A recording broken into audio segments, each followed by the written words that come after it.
most important and main driving mission actually is that people must really take care of their money.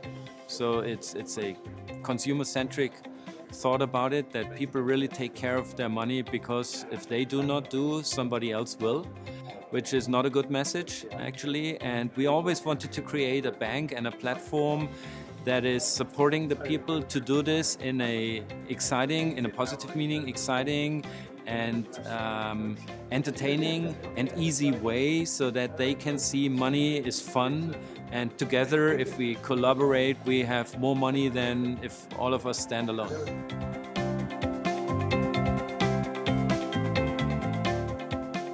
I'm very happy to follow the thesis that it's going from transaction-centric to customer-centric, because this was the major belief from day one on at Fidor.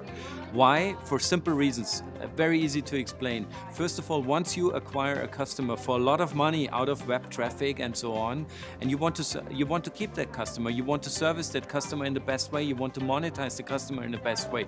So it must be customer-centric, first of all. Second, once you deal to retail customers and consumers, once you deal with those customers, you have to, first of all, offer simplicity.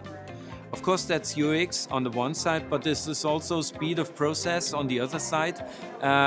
So those are the major components. Easiness, speed, cost efficiency, of course. But we have a rule that is saying price actually is lower, less important than the speed of process.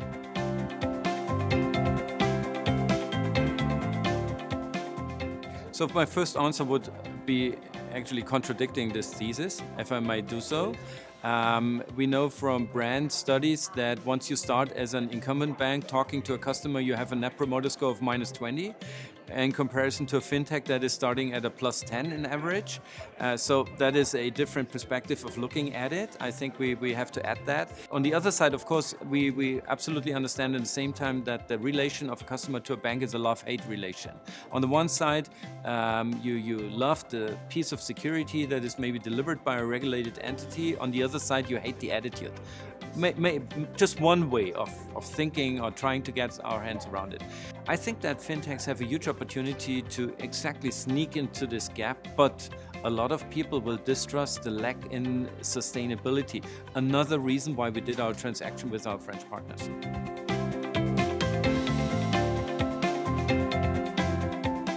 Yeah, as you say, it's a dramatic transition, and I totally underestimated the nature of this transition and the gravity of this transition, because I had to realize that, in particular in the team, some people really said, this will be a major change, maybe I'm not part of the future anymore. So I really have to admit I underestimated the cultural impact out of this transition to the team. I absolutely enjoy, by the way, the backing of this huge group in each kind of discussion we have with the ECB, which, you know, as a small bank, you simply cannot have with a venture cap-based equity or stakeholders. You have no support at all. So the advice would be, don't underestimate how important it is to be part of a sustainable group in order to have your regulation in a proper status.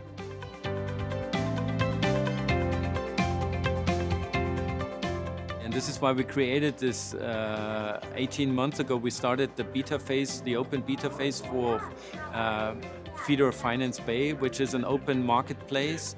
And there are many reasons why doing so. One of the simplest reasons is that a small team like Fidor cannot deliver everything on its own. It's absolutely impossible that we deliver all kinds of value-adding innovations from crowdfinance, peer-to-peer lending, crypto, name it, on our own, first of all. Second, there is no need only to come up with proprietary solutions. There are so many good solutions out there, so why reinventing the wheel, you know? Why not partnering up? Why not adopting those solutions? Why not creating, instead of the solution itself, creating an infrastructure that is allowing to access very easily and distribute it into your existing customer base? I think this is exactly what we are doing.